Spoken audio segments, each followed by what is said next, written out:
Morning everyone. आशा करता हूँ आप सब लोग बहुत अच्छे होंगे। मेरा नाम है संजय पटेल और आज हम शुरू करने जा रहे हैं क्लास 9th का chapter the fundamental unit of life cell.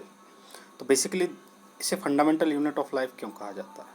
क्योंकि हमारे यहाँ पे जो भी आसपास हमें दिख रहा है या जो भी हमारे पास है वो सब किससे मिलकर बना है? जितने भी लिविंग थिंग्स हैं। लिविंग थिंग्स में क्या क्या आता है? Plants and animals. तो जितने भी प्लांट्स एंड एनिमल्स हैं उनकी अगर बेसिक स्ट्रक्चरल यूनिट के बारे में अगर बात की जाए तो उनकी बेसिक स्ट्रक्चरल यूनिट क्या है? सेल है। लिविंग और नॉन लिविंग थिंग्स दो तरह की होती हैं। लिविंग्स मतलब जो भी लोकोमोशन कर सकती हैं, न्यूट्रिशन ले सकती हैं, मतलब खाना खाती हैं, चल फिर सकती हैं। अब आप बोलोगे सर चल फिर सकने के लिए तो गाड़ियाँ भी चल फिर सकती हैं, लेकिन गाड़ियाँ पेट्रोल से चल रही हैं, उनमें कोई जान नहीं है। ठीक है, वो न्यूट्रिशन नहीं ले रही हैं। जैसे हम न्यूट्रिशन लेते हैं उस तरीके से वो न्यूट्रिशन नहीं ले रही हैं। तो जो भी लिविंग थिंग्स होती हैं उनमें सेल होती है, ग्रोथ होती है, ग्रोथ होने के साथ रिप्रोडक्शन करते हैं। तो ये कुछ सर्टेन पैरामीटर्स हैं जिससे हम क्या डिसाइड करते हैं कि कोई चीज़ लिविंग है या नॉन लिविंग है। तो आज हम चैप्टर में जो फंडामेंटल यूनिट ऑफ लाइफ है सेल, उसके बारे में डिटेल में डिस्कस करने जा रहे हैं। क्या क्या पढ़ेंगे हम इसमें कि सेल होती क्या क्या है, किस तरीके से सेल्स को डिवाइड किया जाता है, प्रोकैरियोटिक सेल्स क्या होती हैं, यूकैरियोटिक सेल्स क्या होती हैं, सेल्स के कौन कौन से ऑर्गेनल्स हैं जिनके बारे में हम डिटेल में डिस्कस करेंगे, कौन कौन सी प्रोसेस हैं जिस तरीके से सेल न्यूट्रिशन को एक्सेप्ट करती है या न्यूट्रिशन लेती है या एक्सक्रीशन करती है, उन सब चीज़ों के बारे में हम डिटेल में डिस्कस करने जाएंगे आज के लेक्चर में। चलिए शुरू करते हैं। पहली चीज़ तो सेल जो आज हमारे आसपास है या सेल को हमने देखा कैसे। सबसे पहले रॉबर्ट हुक ने अपनी खुद की डिज़ाइन की हुई माइक्रोस्कोप ली। माइक्रोस्कोप क्या होती है? ये एक इक्विपमेंट होता है जिसमें चीज़ों को क्या किया जाता है? जूम किया जाता है बहुत हद तक। ठीक है, मतलब जूम करने के लिए इसे यूज़ करते हैं, जिसमें स्लाइड बनाते हैं। जैसे आप इसे देखोगे तो इसमें क्या दिखेगा आपको कि ये जो है स्लाइड का स्टैंड होता है, इसके ऊपर अपन स्लाइड रखते हैं, स्लाइड से लाइट जाती है तो लाइट में हम इससे क्या करते हैं? जूम करके देख सकते हैं। ठीक है, तो यहाँ तक कोई डाउट नहीं होगा किसी को माइक्रोस्कोप। अब बात करते हैं सेल। तो सेल क्या है? एक फंडामेंटल यूनिट ऑफ लाइफ है जिसे स्ट्रक्चरल फंक्शनल यूनिट बोला जाता है। स्ट्रक्चरल मतलब सारे स्ट्रक्चर सेल से मिलके बने हुए हैं। फंक्शनल यूनिट ऑफ लाइफ क्यों बोलते हैं? क्योंकि सारे फंक्शन जो हो रहे हैं, जैसे हम खाना खाते हैं या हमें एनर्जी मिलती है, हम चल फिर पा रहे हैं, तो कहीं ना कहीं उसके लिए क्या है? सेल रिस्पॉन्सिबल है। हाँ, ये अलग बात है कि हमारे डिफरेंट ऑर्गन में डिफरेंट काइंड्स ऑफ सेल होती हैं, तो इसलिए इसे क्या बोलते हैं? Structural and functional unit of life बोलते हैं। क्योंकि जो सेल है वो अपने आप में वो सारे फंक्शंस करती है, वो सारे काम करती है जो कि एक लिविंग एंटिटी करती है। मतलब जैसे कि जो हम सारे काम कर रहे हैं वो सारे काम कौन करती है? सेल भी करती है। जैसे हम खाना खाते हैं, न्यूट्रिशन लेते हैं, तो वो न्यूट्रिशन लेती है, उस न्यूट्रिशन से एनर्जी मिलती है, एनर्जी मिलकर वो अपने सारे वर्क फंक्शंस काम करती है। काम करने के बाद जो भी वेस्ट मटेरियल बचता है उसे एक्सक्रीट करने का भी काम करती है। इसलिए इसे क्या बोलते हैं हम? Structural and functional unit of life. ठीक है, आगे चलते हैं। ये देखिए एक सेल का डायग्राम है। सेल में आपको क्या क्या दिख रहा है? डिफरेंट सेल ऑर्गेनल्स देखने को मिलेंगे। सेल में क्या होता है? न्यूक्लियस होता है, न्यूक्लियर मेम्ब्रेन होता है, माइटोकॉन्ड्रिया होता है। न्यूक्लियस के अंदर भी क्या होता है? डीएनए होता है। डीएनए मतलब डाइऑक्सी राइबो न्यूक्लिक एसिड होता है। गोल्गी एपरेटस होता है। सेल मेम्ब्रेन, सेंट्रोइड्स होते हैं, एंडोप्लाज्मिक रेटिकुलम है, साइटोप्लाज्म है। इन सब चीज़ों के बारे में भी हम डिटेल में डिस्कस करेंगे। ठीक है, आगे चल के हम क्या करेंगे? इन सब चीज़ों के बारे में डिटेल में डिस्कस करने जाएंगे।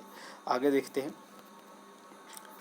तो सबसे पहले जो देखा गया, रॉबर्ट हुक ने जब डिस्कवरी की थी तो उसे एक लकड़ी का टुकड़ा मिला था जिसमें उसने कुछ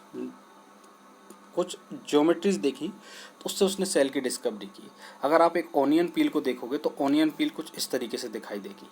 ठीक है, ऑनियन पील में ये जो ब्लॉक्स दिख रहे हैं ना, ये छोटे छोटे जो ब्लॉक्स हैं, उन ब्लॉक्स को क्या बोला जाता है? सेल का नाम दिया गया है। ठीक है, ये जो ब्लॉक्स हैं, ये ब्लॉक्स ही क्या कहलाते हैं? एक सेल कहलाते हैं।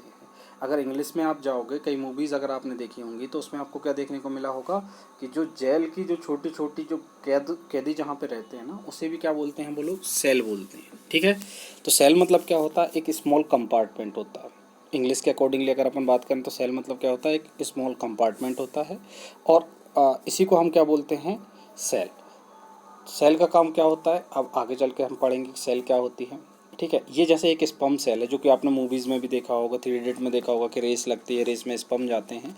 तो ये मेल रिप्रोडक्शन के जो मेल गैमीट्स होते हैं उनको उनको बोलते हैं हम क्या? स्पर्म। स्पर्म में ये क्या होते हैं? हेड और टेल होते हैं जो कि ओवा के ऊपर अटैक करते हैं, ओवम के ऊपर अटैक करते हैं। ये फीमेल रिप्रोडक्टिव गैमीट बोल सकते हो, ये मेल का रिप्रोडक्टिव गैमीट्स है।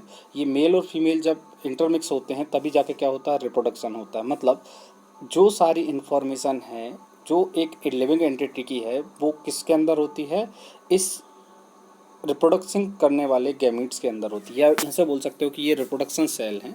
अगर ये सेल्स नहीं होंगी तो रिप्रोडक्शन नहीं होगा। ये स्पेशल टाइप ऑफ सेल्स होते हैं जिनके अंदर क्या होते हैं, हाफ नंबर ऑफ, जैसे हमारा बोलते हैं हम कि 23 पेयर्स हैं, 23 पेयर ऑफ क्रोमोसोम्स होते हैं, तो उनमें से या 23 क्रोमोसोम्स में से सेट जो क्रोमोसोम्स है उनमें से एक सेक्स डिटरमाइनिंग क्रोमोसोम्स होता है।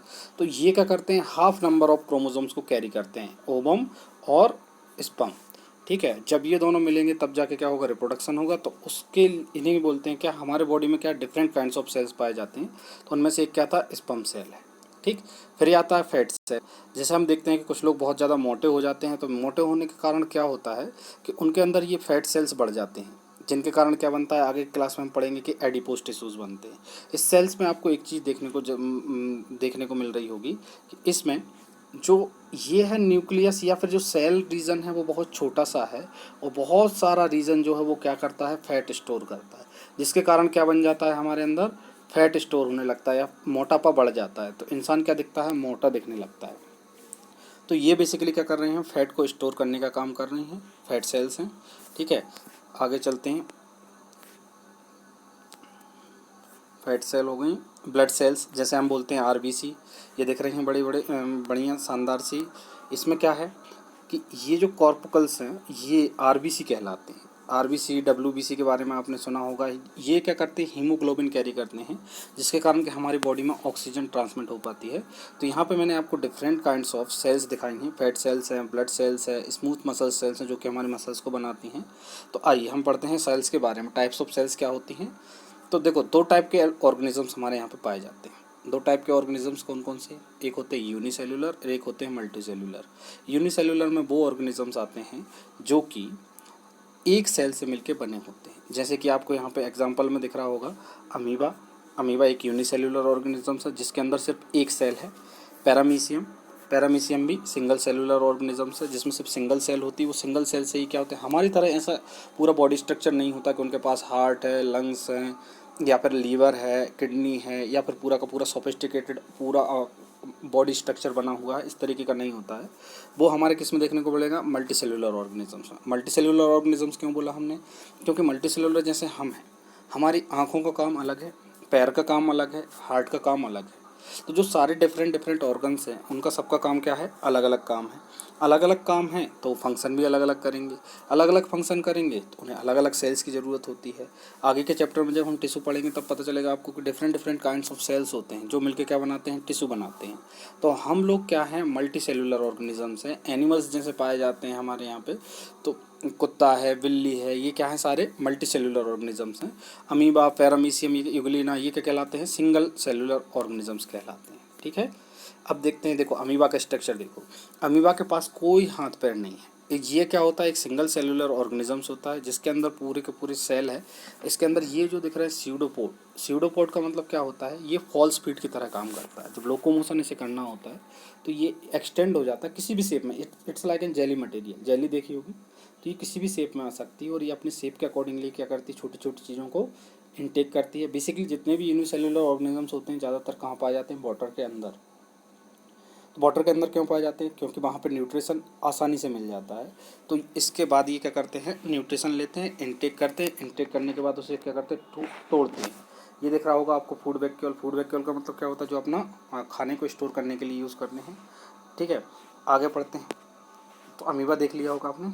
उसके बाद पैरामीशियम है। पैरामीशियम में भी आपको क्या दिख रहा है, एक यूनिसेलुलर ऑर्गेनिजम्स है जिसके अंदर क्या है, ये छोटे छोटे जो सिलिया दिख रहे हैं ना, सिलिया का काम क्या होता है, ये लोकोमोशन कराने का काम करता है। हेयर लाइक स्ट्रक्चर जो एक्सटेंडेड है वो क्या कर रहे हैं, उसको लोकोमोशन कराने का काम कर रहे हैं या लोकोमोशन के लिए फैसिलिटेट कर रहे हैं। ठीक है, अब हम पढ़ने जाएंगे क्या, cell consist of different organelles, मतलब कौन कौन से ऑर्गेनल्स हैं या क्या क्या चीज़ें हैं जो सेल के अंदर होती हैं। इसमें आएगा हमारा क्या, nucleus, cytoplasm, mitochondria, lysosomes, ribosomes, endoplasmic reticulum, इसमें भी दो होते हैं, smooth endoplasmic reticulum and rough endoplasmic reticulum, plastids, cell wall and Golgi apparatus. इन सब चीज़ों के बारे में हम क्या करेंगे, डिटेल में डिस्कस करने जाएंगे कि क्या क्या इनके काम होते हैं, किस तरीके से ये फैसिलिटेट करते हैं कि एक सेल प्रॉपरली वर्क कर पाए। चलिए, पहली चीज़ तो ये समझ लें, सेल दो तरीके में डिवाइड की जाती है। सेल को क्या किया जाता है, दो पार्ट में डिवाइड किया जाता है। एक होता है क्या, प्रोकैरियोटिक सेल, और दूसरा होता है क्या, यूकैरियोटिक सेल। प्रोकैरियोटिक सेल क्या होती है, वो सेल, प्रो मतलब ही होता है जो इनिशियल स्टेज पे आई, मतलब प्रो मतलब जब लाइफ बनना स्टार्ट हुई तो जो इनिशियल सेल्स हैं उन्हें क्या बोला जाता है, प्रोकैरियोटिक सेल। इनमें क्या होता है, वेल डिफाइंड न्यूक्लियस नहीं प्रेजेंट नहीं होता है, मतलब न्यूक्लियस को अगर हम बात करें तो ये प्रॉपरली इस तरीके से डिफाइंड नहीं है। आप बोल नहीं सकते कि कहाँ से लेके कहाँ तक है, कोई बाउंड्री डिसाइडेड नहीं होती न्यूक्लियस की, ठीक है। इनका स्ट्रक्चर जो होता है वो कैसा होता है, सिंपल इन स्ट्रक्चर होता है। इट कंटेन सिंगल क्रोमोसोम्स, मतलब जैसे हम अभी मैंने बात की थी हमसे कि जो हमारी सेल्स होती हैं वो 23 पेयर ऑफ क्रोमोसोम्स लेके चलती हैं। क्रोमोसोम्स सिंपली ये समझ सकते हो कि वो सेल का वो पार्ट जो सारे इन्फॉर्मेशन को फीड किए हुए है कि किस तरीके से वर्क करना क्या है। न्यूक्लियस को हम एब्सेंट भी बोल सकते हैं। साइज इनका क्या होता है, बहुत स्मॉल होता है जनरली, ठीक है। फिर आती है हमारी क्या, यूकैरियोटिक सेल। यूकैरियोटिक सेल में सारी चीज़ें क्या है, वेल डिफाइंड है, ठीक है। स्ट्रक्चर इनका क्या होता है, कॉम्प्लेक्स होता है, एक से ज़्यादा क्रोमोसोम्स होंगे, न्यूक्लियस प्रेजेंट होगा और इनका साइज़ क्या होता है, थोड़ा सा बड़ा होता है, ठीक है। ये क्या डिफरेंस है, difference between prokaryotic cell and eukaryotic cells के बीच में डिफरेंस है। ये बार बार आपसे पूछे जाने वाले टॉपिक्स में से एक है कि प्रोकैरियोटिक सेल्स क्या होते हैं, यूकैरियोटिक सेल्स क्या होते हैं। पेज नंबर 63 पे अगर आप देखेंगे तो प्रोकैरियोटिक सेल और यूकैरियोटिक सेल में आपको डिफरेंस देखने को मिलेगा कि डिफ्रेंशिएट करना है, उसमें कुछ फिल इन द ब्लैंक्स है तो वहाँ पे आप इससे भर सकते हैं। न्यूक्लियर रीजन वेल डिफाइंड है या न्यूक्लियर रीजन वेल डिफाइंड नहीं है।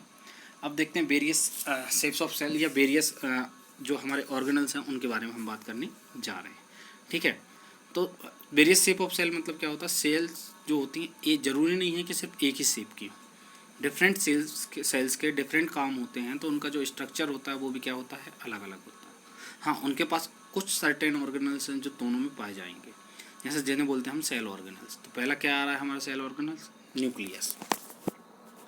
न्यूक्लियस के बारे में हम अगर डिटेल में डिस्कस करें तो न्यूक्लियस जो होता है उसके अंदर सारी चीज़ें जो इन्फॉर्मेशन हम बोल रहे थे डीएनए आरएनए, वो डीएनए और आरएनए कहाँ पे स्टोर होता है, हमारा न्यूक्लियस के अंदर होता है, ठीक है। तो न्यूक्लियस जो होता है थोड़ा सा डार्कर कॉम्प्लेक्सन देता है, जैसे मैंने आपको दिखाया था ऑनियन पील। कौन सा दिखाया था, ऑनियन पील। ऑनियन पील में जो बीच में स्ट्रक्चर दिख रहा है ना वो क्या है, न्यूक्लियस है। चलिए वो दिखा देता हूँ आपको एक बार।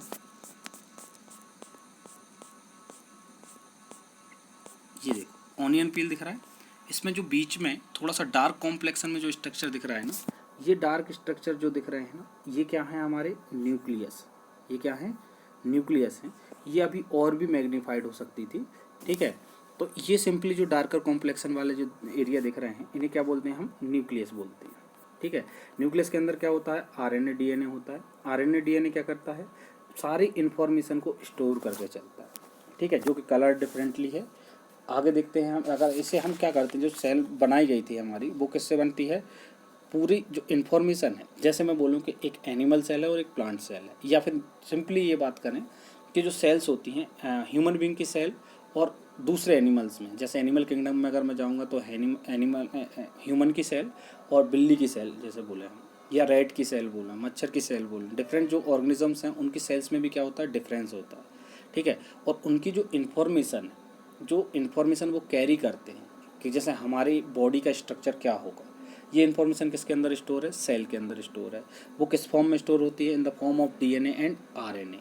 तो दूसरा होता है क्या, न्यूक्लियस। न्यूक्लियस के अंदर क्या होता है, न्यूक्लियस का रीजन होता है जिसके अंदर क्या होता है, राइबोसोम्स को फैक्ट्री बोलते हैं, जिसमें राइबोसोम्स क्या करते हैं, हमारा प्रोटीन बनाने का काम करते हैं। सेल है, सेल की एजिंग होगी वो डिस्ट्रॉय होगी। अगर डिस्ट्रॉय होगी तो फिर तो लाइफ ख़त्म हो जाएगी, लेकिन अगर इस चीज़ को कंटिन्यूसली रखना है तो वो क्या करती है, रिप्रोडक्शन करती है, ब्रेक डाउन होती है, दूसरी सेल्स बनाती है, ब्रेक डाउन होती है, दूसरी सेल्स बनती हैं। तो उसके लिए क्या चाहिए है, बॉडी को क्या चाहिए, प्रोटीन चाहिए, और प्रोटीन को सिंथेसिस करने का काम कौन करता है, राइबोसोम्स करते हैं। तो क्रोमोसोम्स क्या होते हैं, ये है हमारे जीन्स जो क्या करते हैं, क्रोमोसोम्स हैं। क्रोमोसोम्स हमारे कैरेक्टरिस्टिक्स रखते हैं, हमारे जैसे एनेक्सिटी हो गया, इंटेलिजेंसी हो गया, हाइट हो गया, कॉम्प्लेक्सन हो गया, वेट हो गया, बॉडी स्ट्रक्चर हो गया। ये हमारा सब में देखोगे आप तो सबका बॉडी स्ट्रक्चर या बॉडी का जो डिज़ाइन है वो अपने पेरेंट्स से इनहेरिट होता है, मतलब पेरेंट्स की जो बॉडी डिज़ाइन है उसी तरीके की बॉडी डिज़ाइन आपकी रहेगी। तो ये सारी चीज़ें कहाँ से इनहेरिट हो रही हैं, हमें क्रोमोसोम से इनहेरिट हो रही हैं, ठीक है। ये न्यूक्लियस है, इस तरीके से ये न्यूक्लियस दिखता है। आगे चलते हैं, न्यूक्लियस, क्रोमोसोम्स, ठीक है। अब आता है एंडोप्लाज्मिक रेटिकुलम। एंडोप्लाज्मिक रेटिकुलम हमारा क्या होता है, अराउंड द न्यूक्लियस के अराउंड में ही ये क्या पाया जाता है, ठीक। अब न्यूक्लियस के आसपास पाया जाता है, न्यूक्लियस ऑफ द सेल के। ये लार्ज नेटवर्क लाइक स्ट्रक्चर है, ठीक है। इट लुक्स लाइक थोड़ा सा बेसेल्स टाइप का होगा, जैसे आपने पाइप जैसे देखे होंगे। अगर आप डायग्राम देखोगे 5.5 में एनिमल सेल, तो एनिमल सेल के आसपास आप देखोगे क्या कि आपको एंडोप्लाज्मिक रेटिकुलम दिख रहे हैं, पाइप लाइक स्ट्रक्चर है। तो ये कहाँ पे पाए जाते हैं, न्यूक्लियस के पास में पाए जाते हैं। अब ये भी दो टाइप के होते हैं, कौन कौन से, rough endoplasmic reticulum and smooth endoplasmic reticulum. Rough endoplasmic reticulum क्या होते हैं, वो एंडोप्लाज्मिक रेटिकुलम जिनके ऊपर क्या होते हैं, राइबोसोम्स अटैच्ड होते हैं। क्या अटैच्ड होते हैं, राइबोसोम्स अटैच्ड होते हैं। तो राइबोसोम्स अटैच होने के कारण वो क्या हो जाते हैं, रफ हो जाते हैं, मतलब वो स्मूथ नहीं रहते हैं। स्मूथ नहीं रहते तो वो क्या करते हैं, उनका काम क्या होता है, राइबोसोम्स क्या करता है, प्रोटीन मैन्युफैक्चरिंग यूनिट होती है। राइबोसोम्स का काम क्या होता है, प्रोटीन मैन्युफैक्चर करना। दूसरा काम क्या होता है एंडोप्लाज्मिक रेटिकुलम का, डिटॉक्सिफिकेशन, मतलब जो भी हमारा पॉइजनस मटेरियल सेल के अंदर जाएगा उसको डिटॉक्सिफाई करके उसे एक्सक्रीट करना। और क्या काम होता है, प्रोटीन मैन्युफैक्चरिंग का काम होता है।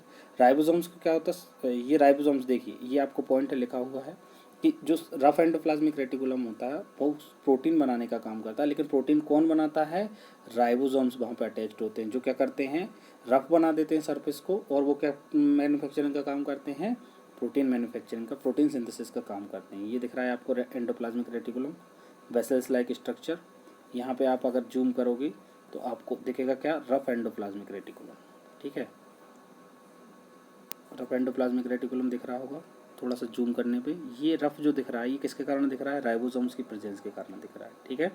तो ये राइबोसोम्स जो हैं उसे क्या कर देते हैं, रफ कर देते हैं। राइबोसोम्स का काम क्या होता है, प्रोटीन मैन्युफैक्चरिंग का काम करते हैं ये, ठीक। यहाँ तक कोई डाउट नहीं होगा आपको। चलिए आगे बढ़ते हैं। न्यूक्लियर मेम्ब्रेन, जो न्यूक्लियस के आसपास जो मेम्ब्रेन पाई जाती है उसी को क्या बोलते हैं, न्यूक्लियर मेम्ब्रेन। अब न्यूक्लियस को क्यों मेम्ब्रेन की ज़रूरत है, अगर न्यूक्लियस बाउंड नहीं होगा तो वो पूरी सेल में फैला रहेगा, और पूरी सेल में फैला रहेगा तो प्रॉपर्ली उसका जो डीएनए आरएनए मटेरियल है, जो जेनेटिक मटेरियल है, वो मटेरियल सब में स्प्रेड आउट हो जाएगा। तो इस चीज़ को अवॉइड करने के लिए, प्लस एक्सचेंज ऑफ मटेरियल, सारी चीज़ों की ज़रूरत नहीं होती है न्यूक्लियस को, तो उस चीज़ को क्या करता है, वो एक्सचेंज ऑफ मटेरियल के लिए हेल्प करती है कौन, न्यूक्लियर मेम्ब्रेन। और क्रोमोसोम्स को वो क्या करता है, न्यूक्लियस कंटेन करके रखता है, ठीक है। आगे देखिए, ये दिख गया है आपको क्या, न्यूक्लियर मेम्ब्रेन, साइटोप्लाज्म, न्यूक्लियस। ये बहुत सिंपल डायग्राम है, क्या है, एक सिंपल डायग्राम है कि अगर एक सेल होगी तो उसमें ये चारों पांचों चीज़ें पाई जाएंगी। पहला क्या पाया जाएगा, सेल मेम्ब्रेन। सेल के आसपास जो मेम्ब्रेन है, जो सेल की बाउंड्री बना रही है उसे क्या बोलेंगे, सेल मेम्ब्रेन। न्यूक्लियस की जो बाउंड्री बना रही है वो न्यूक्लियर मेम्ब्रेन है। ये प्रोकैरियोटिक सेल्स में नहीं पाई जाती है, यूकैरियोटिक सेल्स में पाई जाती है। साइटोप्लाज्म मतलब वो मटेरियल जिसके अंदर ये सारे के सारे जो सेल ऑर्गेनल्स हैं वो पाए जाते हैं, ये न्यूक्लियस है और राइबोसोम्स, ठीक है। ये पांच तो पाए ही जाएंगे आपके। उसके अलावा क्या है, गोल्जी एपरेटस। इसकी डिस्कवरी की थी सर कैमिलो गोल्जी ने, ठीक है, बायोलॉजिस्ट थे ये। इन्होंने क्या किया, गोल्जी एपरेटस को डिस्कवर किया। अब ये डिस्कवरी होने के बाद इसका क्या काम होता है, अगर आप सेल देखोगे तो उसमें आपको गोल्जी एपरेटस जो दिखेगा वो सेक्स के रूप में दिखेगा। सेक्स मतलब इस तरीके के pipe type tubes like structure है, ये हॉलो सेक्स बोलते हैं, जिनमें क्या होता है कि ये मैन्युफैक्चरिंग करने, मतलब मैन्युफैक्चरिंग नहीं, ये क्या करते हैं, बेसल्स लाइक स्ट्रक्चर बनाते हैं। बेसल्स लाइक स्ट्रक्चर मतलब क्या होता है, पाइप जैसे ये रहते हैं। इनका काम क्या होता है, ईच अदर के स्टैक्स के रूप में ये क्या होते हैं, जमे रहते हैं। अब इनका काम क्या होता है कि ये स्टोर करने का काम करते हैं। गोल्जी एपरेटस किसका काम करता है, स्टोरेज का काम करता है। दूसरा, modification and packaging of product in vessel, मतलब रफ एंडोप्लाज्मिक रेटिकुलम या जो हमारे प्रोटीन मैन्युफैक्चर हुआ, या जो भी हमारे पास बने हैं मटेरियल, जो हमारा सिंथेसाइज हुआ लाइसोसोम्स में, राइबोसोम्स के अंदर। तो राइबोसोम्स के अंदर जब जो मटेरियल सिंथेसाइज हुआ, अब उसका तुरंत तो यूज़ होता नहीं, कि ऐसा नहीं है कि जो आज प्रोडक्शन हुआ है वो आज की आज में क्या हो जाए, यूज़ हो जाए, ठीक है। तो जो आज यूज़ नहीं हो रहा है उसे क्या करना पड़ेगा, आपको स्टोरेज करना पड़ेगा।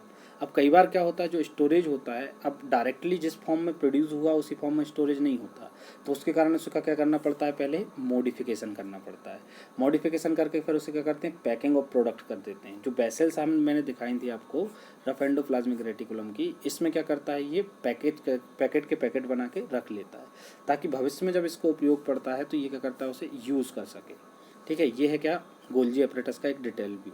इसमें आपको देखने को दिख रहा होगा तो ये जो बेसल्स लाइक स्ट्रक्चर है, ये जो बेसल्स लाइक स्ट्रक्चर है, इतने डिटेल में जाने की ज़रूरत नहीं है, सिर्फ ये आपके ओवरव्यू है कि ये जो डिटेल लाइक, ये जो पाइप लाइक स्ट्रक्चर हैं जो कि एक दूसरे के पैरेलली अरेंज्ड हैं, इनके अंदर क्या होती हैं, चीज़ें स्टोर होती हैं, मॉडिफाइड होती हैं, और एक जगह पे दूसरी जगह ये ट्रांसपोर्ट करने का भी काम करता है कौन, गोल्जी एपरेटस।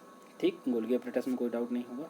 अब आते हैं लाइजोसोम्स। अब देखिए, एक क्वेश्चन आपको बार बार देखने को मिलेगा कि लाइजोसोम्स को सुसाइड बैग क्यों कहा जाता है। ठीक है, सपोज कीजिए ये एक सेल है।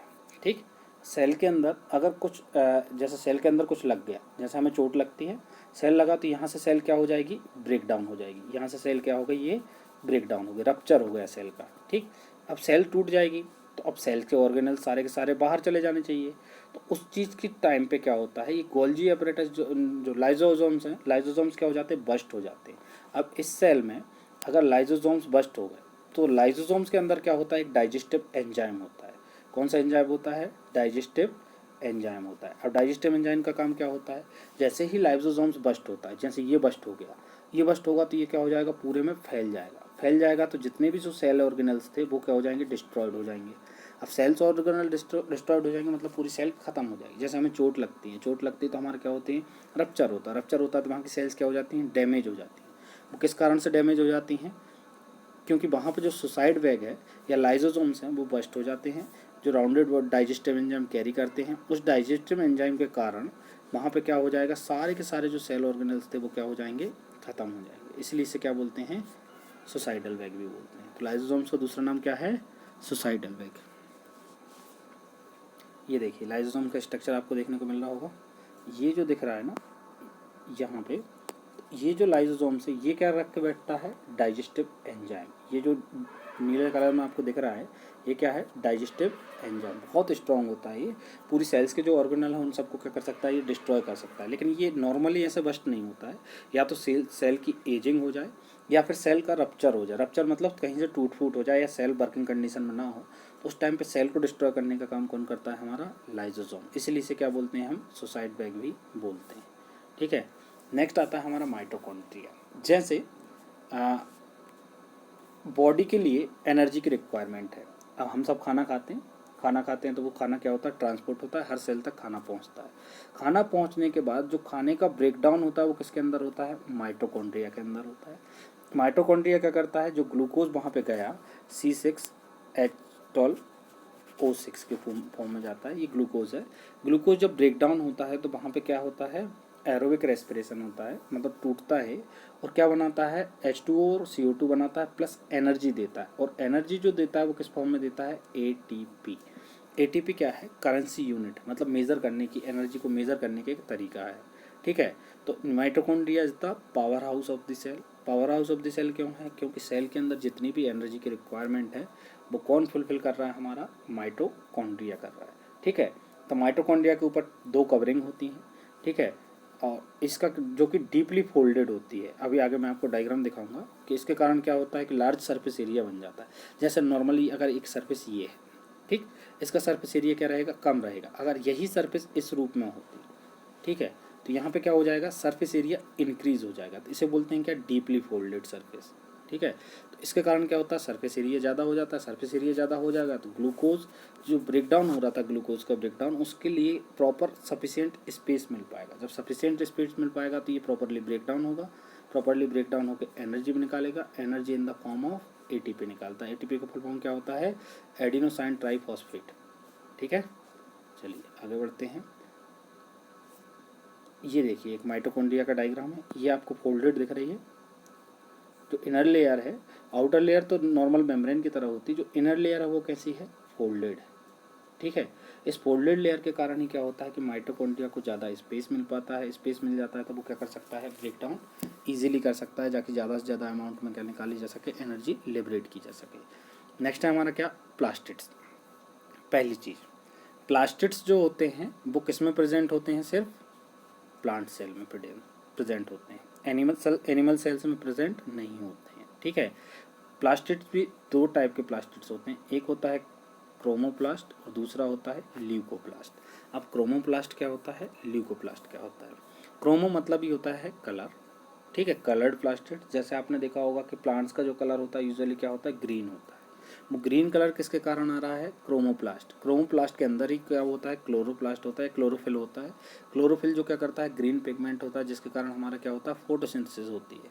8th क्लास में आपने पढ़ा होगा कि जो ग्रीन कलर्ड प्लांट्स होते हैं उनके ऊपर जब सनलाइट पड़ती है प्लस H2O और CO2 की प्रेजेंस में, ठीक, H2 और CO2 और सनलाइट अगर इनके ऊपर आ जाती है क्लोरोफिल के ऊपर, तो ये क्या बना देते हैं? उसे कन्वर्ट कर देते हैं किसमें? ग्लूकोज में, C6H12O6। ठीक, तो ये C6H12O6 जो है वो क्या है? ग्लूकोज है, जो हम एज एन फूड इनटेक करते हैं। ठीक है, तो ये सिर्फ किस में प्रेजेंट होता है? क्रोमोप्लास्ट या प्लास्टिड्स किस में प्रेजेंट होते हैं? प्लांट सेल में प्रेजेंट होते हैं। ल्यूकोप्लास्ट मतलब आपने देखा होगा कई टाइप गम टाइप के, कई बार जो प्लांट्स ब्रेक डाउन करते हैं या पत्तियां तोड़ते हैं तो उनमें एक जेली लाइक मटेरियल निकलता है, जिसे क्या बोलते हैं? हम ल्यूकोप्लास्ट बोलते हैं। इसका कोई कलरलेस होता है ये। ठीक है, तो इसके डिफरेंट काम होते हैं। फंक्शन क्या होता है? क्लोरोप्लास्ट को अपन किचन बोल सकते हैं। किचन में जैसे खाना बनता है वैसे क्लोरोप्लास्ट के अंदर क्या होता है? खाना बनता है। फोटोसिंथेसिस की जो प्रोसेस है वो किसके अंदर होती है? क्लोरोप्लास्ट के अंदर ही होती है। दूसरा, लैक्टोप्लास्ट क्या करता है? मटेरियल जैसे स्टार्च, ऑयल या फिर प्रोटीन्स हैं, जिन्हें हम जैसे बोलते हैं ना, कुछ खाने को खाने से हमें प्रोटीन्स मिलते हैं, या फिर हमारे लिए जो स्टार्च ऑयल की ज़रूरत है वो कहाँ से मिलती है? हमारी फुलफिल होती है लैक्टोप्लास्ट से होती है। ठीक है, और क्रोमोप्लास्ट क्या करते हैं? कलर देते हैं। किसको कलर देते हैं? बहुत सारे जो हमारे कलरफुल वर्ल्ड है या जो इतने कलरफुल हमारे जो फ्लावर्स देखने को मिलते हैं वो सब कहाँ से मिलते हैं हमें? क्रोमोप्लास्ट से। तो क्लोरोप्लास्ट का काम क्या है? किचन है। लैक्टोप्लास्ट का स्टोरेज का काम है। क्रोमोप्लास्ट का क्या है? कलरफुल बनाना है उन्हें। ठीक है, ये इस तरीके से क्या दिखती हैं? जो आपको ये यूनिट्स दिख रही हैं ना, ये क्या है? क्लोरोप्लास्ट। ठीक है, इन्हीं के अंदर क्या होती है? फोटोसिंथेसिस होती है। CO2 अंदर जाती है। ठीक, H2O यहाँ पे प्रेजेंट होता है जो कि रूट से आया होता है। यहाँ पे फोटोसिंथेसिस की प्रोसेस होगी। फोटोसिंथेसिस की प्रोसेस होने के बाद ऑक्सीजन जो है वो कहाँ आ जाएगी? बाहर आ जाएगी। CO2 इनटेक करते हैं प्लांट्स और ऑक्सीजन को क्या करते हैं? निकालते हैं। ठीक है, आगे देखते हैं वैक्यूल्स। वैक्यूल्स ये भी एक डिफरेंस है plant cell and animal cell में। पहला डिफरेंस क्या था हमारा? कि प्लास्टिड्स प्रेजेंट होते हैं एनिमल सेल, प्लांट सेल में, एनिमल सेल में नहीं होते। अब वैक्यूल्स की बात करें तो वैक्यूल्स से समझ में ही आ रहा है खाली जगह। ठीक है, तो जो एक स्पेस होता है किसके अंदर? प्लांट सेल में। प्लांट सेल में स्टोरेज बहुत बड़ा होता है, क्योंकि प्लांट सेल हमारी तरह चल नहीं सकते। जैसे ये प्लांट सेल है तो इसका कई बार 80 से 90% एरिया तक क्या होता है? ये जो खाली एरिया दिख रहा है ना, ये क्या होता है? फूड वैक्यूल के रूप में उपयोग करते हैं। फूड वैक्यूल क्यों जरूर बड़ा चाहिए? क्योंकि हमारे लिए तो ये बहुत ईजी है कि एक जगह से दूसरी जगह लोकोमोशन कर सकते हैं, लेकिन प्लांट्स के साथ ये प्रॉब्लम है कि वो लोकोमोशन नहीं कर पाते। कई बार उनके पास जैसे बरसात का टाइम आ गया, 4 दिन तक धूप ही नहीं निकली, धूप नहीं निकली तो क्या खाना नहीं बनाएंगे तो सारे प्लांट्स खत्म हो जाएंगे क्या? नहीं होता। क्यों नहीं होता है? क्योंकि उनके पास होता है फूड वैक्यूल। प्लस अगर ये फूड वैक्यूल नहीं होता तो क्या हमें खाना मिल पाता? नहीं मिल पाता है। तो यहाँ पे प्लांट सेल क्या करती है? लार्ज फूड वैक्यूल को यूज़ करती है किसके लिए? खाने को स्टोर करने के लिए। दूसरा डिफरेंस क्या है? Plant cell and animal cell में कि वैक्यूल्स जो होते हैं लार्ज होते हैं। किसके अंदर होते हैं लार्ज? प्लांट सेल में। और स्मॉल होते हैं या फिर एब्सेंट होते हैं किसमें? एनिमल सेल में। मतलब अगर ये सेल है, तो इस सेल के अंदर एनिमल सेल होती तो सिर्फ एक छोटू सा वैक्यूल होता। ठीक है, लेकिन अगर प्लांट सेल होती तो प्लांट सेल में एक बहुत बड़ा एरिया जो होता है वो किसकी तरह यूज़ करता है? एज एन वैक्यूल करता है। तो ये दूसरा डिफरेंस है plant cell and animal cell में। ठीक है, ये खाली जगह जो दिख रही है ना, वैक्यूल है। अब बात आती है सेल वॉल की। Third difference between plant cell and animal cell. देखो, हम लोग लोकोमोशन कर सकते हैं प्लस अपने आप को बचा सकते हैं। मतलब जैसे धूप आती है घर के अंदर आ जाते हैं, तेज हवा चल रही है तो घर के अंदर आ जाते हैं, या एनिमल शेल्टर ढूंढ सकते हैं, एक जगह से दूसरी जगह जा सकते हैं। लेकिन क्या प्लांट्स ऐसा कर सकते हैं? नहीं। हमारे यहाँ पे बैक्टीरिया हैं तो उनसे बच सकते हैं, या कोई अच्छी जगह नहीं है तो वहाँ से हम बच सकते हैं। लेकिन प्लांट्स के साथ ये फैसिलिटी अवेलेबल नहीं होती, तो वो क्या करते हैं? एक एक्स्ट्रा कवरिंग रखते हैं जिसे बोलते हैं हम क्या? Cell wall. क्या बोलते हैं? Cell wall. सेल वॉल क्या करती है? प्रोटेक्ट करती है। किसको प्रोटेक्ट करती है? प्लांट सेल को प्रोटेक्ट करती है। ठीक, प्लांट सेल को प्रोटेक्ट करने का काम क्यों पड़ा? क्योंकि प्लांट्स लोकोमोशन नहीं कर सकते, उन्हें सर्दी में भी रहना है, बरसात में भी रहना है, धूप में भी रहना है, या फिर एनिमल से प्रोटेक्ट करना। तो बेसिकली तो ये प्रोटेक्ट करती है किससे? फंगस, बैक्टीरिया से इन्हें क्या करती है? बचा के रखती है, ताकि प्लांट सेल अगर फंगस चली गई तो वो क्या हो जाएगी? ख़त्म हो जाएगी। ठीक है, तो सेल वॉल सिर्फ किस में प्रेजेंट होती है? प्लांट सेल में प्रेजेंट होती है, एनिमल सेल में प्रेजेंट नहीं होती। सिर्फ किस में प्रेजेंट होगी, ये प्लांट सेल में प्रेजेंट होगी, एनिमल सेल में ये एब्सेंट होती है। ठीक, एक्स्ट्रा कवरिंग किसको चाहिए है, प्लांट सेल को चाहिए, एनिमल सेल को नहीं चाहिए। ठीक, सेल वॉल इस तरीके से दिखती है। जो सेल है उसके सेल मेम्ब्रेन के ऊपर, ये जो सेल मेम्ब्रेन है अंदर अंदर, उसके ऊपर एक एक्स्ट्रा सेलुलोज की कवरिंग होती है जो सेलुलोज से मिलके बनी होती है, उसे क्या बोलते हैं हम, सेल वॉल बोलते हैं। ठीक, नेक्स्ट आ जाते हैं प्लाज्मा मेम्ब्रेन। अब प्लाज्मा मेम्ब्रेन का काम समझ लेते हैं पहले। ठीक, प्लाज्मा मेम्ब्रेन बेसिकली क्या है कि एक खाली सा एक छोटी पतली सी एक मेम्ब्रेन है। मेम्ब्रेन मतलब होते झिल्ली बोल सकते हो आप। ठीक, अब इसका काम क्या होता है कि इसके पास होते हैं छोटे छोटे इसमें क्या होते हैं, गैप होते हैं, या ये वो समझ सकते हो कि ये छोटे छोटे गैप होते हैं। ठीक, अब होता क्या है कि जैसे ही कोई फॉरेन पार्टिकल्स आता है, अब प्लांट्स एनिमल सेल को क्या चाहिए, बहुत सारे पार्टिकल्स की ज़रूरत होती है। अब बहुत सारे पार्टिकल्स की ज़रूरत होती है तो ये क्या करते हैं, पार्टिकल्स आते हैं। सपोज करो ये पार्टिकल आया, ये बड़ा पार्टिकल था तो क्या ये एंटर कर पाएगा इस होल में से, नहीं। अगर ये छोटे छोटे पार्टिकल्स होते तो ये छोटे छोटे पार्टिकल्स क्या कर सकते थे, एंटर कर सकते थे। मतलब मेम्ब्रेन के पास ये फ्रीडम है कि कौन सा पार्टिकल एंटर करेगा और कौन सा पार्टिकल एंटर नहीं करेगा। इसी के कारण इसे क्या बोलते हैं हम, सिलेक्टिवली परमिएबल मेम्ब्रेन। आपसे क्वेश्चन पूछा जा सकता है कि why the plasma membrane is called as the selectively permeable membrane. क्यों, क्योंकि ये कुछ चीज़ों की एंट्री अलाउ करती है, कुछ चीज़ों की एंट्री अलाउ करती है, कुछ चीज़ों की एंट्री अलाउ नहीं करती है। ये सिलेक्ट करके चीज़ों को भेजती है और ये फ्लेक्सिबल होती है मेम्ब्रेन। इसके बारे में आपको पॉइंट्स दिख रहे होंगे कि plasma membrane outer most covering होती है जो कि करती कुछ चीज़ों की एंट्री अलाउ करती है, कुछ चीज़ों की एंट्री अलाउ नहीं करती, इसलिए इसे क्या बोलते हैं, प्लाज्मा मेम्ब्रेन या सिलेक्टिवली परमिएबल मेम्ब्रेन। ठीक है, आगे बढ़ते हैं। देखो ये दिख रही है प्लाज्मा मेम्ब्रेन, इसका अगर आप जूम करोगे तो ये क्या है, प्लाज्मा मेम्ब्रेन है जो क्या करेगी, कुछ चीज़ों की एंट्री अलाउ करेगी, कुछ चीज़ों की एंट्री अलाउ नहीं करेगी, तो इसी को क्या बोलते हैं हम, प्लाज्मा मेम्ब्रेन। ठीक, अब आती है हमारा क्या प्रोसेस आती है, किस तरीके से एक सेल जो है अपने न्यूट्रिशन गेन करता है और चीज़ों को बाहर निकालता है, या इनटेक और आउटटेक किस तरीके से करता है। दो प्रोसेस होती हैं, एक होता है डिफ्यूज़न और दूसरा होता है क्या हमारा, ऑस्मोसिस। डिफ्यूज़न मतलब समझ लेते हैं, जैसे आपने सपोज करो क्लास में आए, क्लास में मम्मी ने अपना अच्छा खासा लंच बॉक्स दिया, लंच बॉक्स को आपने यहाँ पे क्या कर दिया, ओपन कर दिया। जैसे ही आप ओपन करोगे पार्टिकल्स कहाँ जाने लगेंगे, लोअर हायर कंसंट्रेशन से लोअर कंसंट्रेशन की तरफ। कहाँ, हायर कंसंट्रेशन से, जहाँ पे पार्टिकल ज़्यादा थे वहाँ को क्या बोलते हैं, हायर कंसंट्रेशन, जहाँ पे पार्टिकल कम थे उसे क्या बोलते हैं, लोअर कंसंट्रेशन। तो हायर कंसंट्रेशन से लोअर कंसंट्रेशन की तरफ क्या करने लगते हैं, movement of particle is called as the diffusion. Diffusion एक सिंपल सी प्रोसेस है जिसमें क्या होता है, हाई कंसंट्रेशन से पार्टिकल्स मूव करते हैं। ये जो ग्रीन कलर के पार्टिकल्स हैं, ये सपोज स्मेल आप मान सकते हो कि जो फूड लाए थे आप, पराठे लाए थे या पूड़ी लाए थे, उसकी स्मेल है। तो जैसे ही आपने लंच बॉक्स खोला उसकी स्मेल क्या हो गई, हाई कंसंट्रेशन से कहाँ जाने लगी, लो कंसंट्रेशन की तरफ जाने लगी। इसी को बोलते हैं क्या, डिफ्यूज़न। और ऑस्मोसिस इसका क्या होता है, थोड़ा सा अपोजिट होता है। ठीक है, इसमें क्या आ जाती है, प्लाज्मा मेम्ब्रेन आ जाती है। क्या आ जाती है, प्लाज्मा मेम्ब्रेन आ जाती है। देखिए ऑस्मोसिस क्या है, जैसे मान के चलिए ये दो सॉल्यूशन थे। ठीक, एक शुगर सॉल्यूशन है, एक ये पार्शियल मेम्ब्रेन दिख रही होगी आपको। ठीक है, ये शुगर सॉल्यूशन है। ठीक, यहाँ पे बीच में क्या है, मेम्ब्रेन है। इस साइड पे क्या है, वाटर के मॉलिक्यूल्स थे, मतलब सिर्फ यहाँ पे क्या है, पानी है। ठीक, यहाँ पे शुगर का सॉल्यूशन है। जैसे ही आप क्या करोगे, मेम्ब्रेन में रखोगे तो ये क्या हो जाएगा, धीरे धीरे करके पानी यहाँ पे जाने लगेगा, क्योंकि ये जो रेड वाले पार्टिकल दिख रहे हैं ये शुगर के पार्टिकल्स हैं, ये लार्ज इन साइज हैं, तो ये आ सकते हैं क्या इस साइड, नहीं, सिर्फ कौन जा सकता है, पानी जा सकता है इस साइड।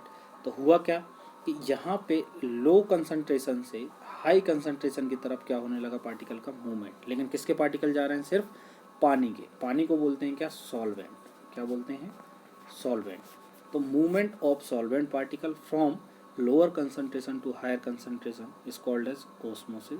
और धीरे धीरे करके क्या होते जाएगा, वाटर मॉलिक्यूल्स आते जाएंगे आते जाएंगे आते जाएंगे, तो यहाँ पे क्या होता जाएगा, कंसंट्रेशन बढ़ते जाएगा, कंसंट्रेशन कम होते जाएगा, मतलब यहाँ पे पानी बढ़ते जाएगा बढ़ते जाएगा बढ़ते जाएगा। जैसे आपने देखा होगा जब भी हम छोले की सब्ज़ी बनाते हैं, छोले को पानी में रखते हैं, छोले क्या होने लगते हैं, फूलने लगते हैं, उनके अंदर क्या जाने लगता है, पानी जाने लगता है। कहाँ से, बाहर पानी था अकेला, अंदर पानी नहीं था, तो लोअर कंसंट्रेशन से हायर कंसंट्रेशन की तरफ क्या होने लगता है, मूवमेंट होने लगता है सॉल्वेंट पार्टिकल्स का, जिसे बोलते हैं हम क्या, ऑस्मोसिस। देखिए इसके ऑस्मोसिस के आपको डिफरेंट पॉइंट्स जो हैं वो यहाँ पे मिल जाएंगे आपको। ठीक है, ऑस्मोसिस के बारे में डिफरेंट पॉइंट्स है, पॉज कीजिएगा और यहाँ पे ये नोट कर लीजिएगा कि सॉल्वेंट पार्टिकल्स का movement through semi permeable membrane from lower concentration to higher concentration is called as the osmosis. ठीक है, एक बार मूव कीजिए, मतलब इसे रोकिएगा, रोकने के बाद क्या देखना, इसे लिखना, उसके बाद आगे बढ़ना। ठीक है, इसी के बेसिस पे हमने क्या किया, 3 टाइप के सॉल्यूशन बनाए। एक होता है हाइपोटोनिक, एक होता है हाइपरटोनिक और एक होता है आइसोटोनिक। ठीक है, तो हाइपोटोनिक मतलब क्या होता है, हाइटोनिक मतलब क्या होता है, या हाइपरटोनिक मतलब क्या होता है, वो सॉल्यूशन। हाइपरटोनिक मतलब क्या होता है कि वो सॉल्यूशन जिसमें कंसंट्रेशन ज़्यादा होता है सेल से ज़्यादा होगा तो पानी अंदर से सेल से, ये जैसे सेल है। ठीक है, देखता हूँ, ये सेल है। ठीक, सेल है। अब सेल के अंदर से ज़्यादा कंसंट्रेशन कहाँ है, यहाँ, तो ये क्या हो गया हाई कंसंट्रेशन, ये क्या हो गया लो कंसंट्रेशन।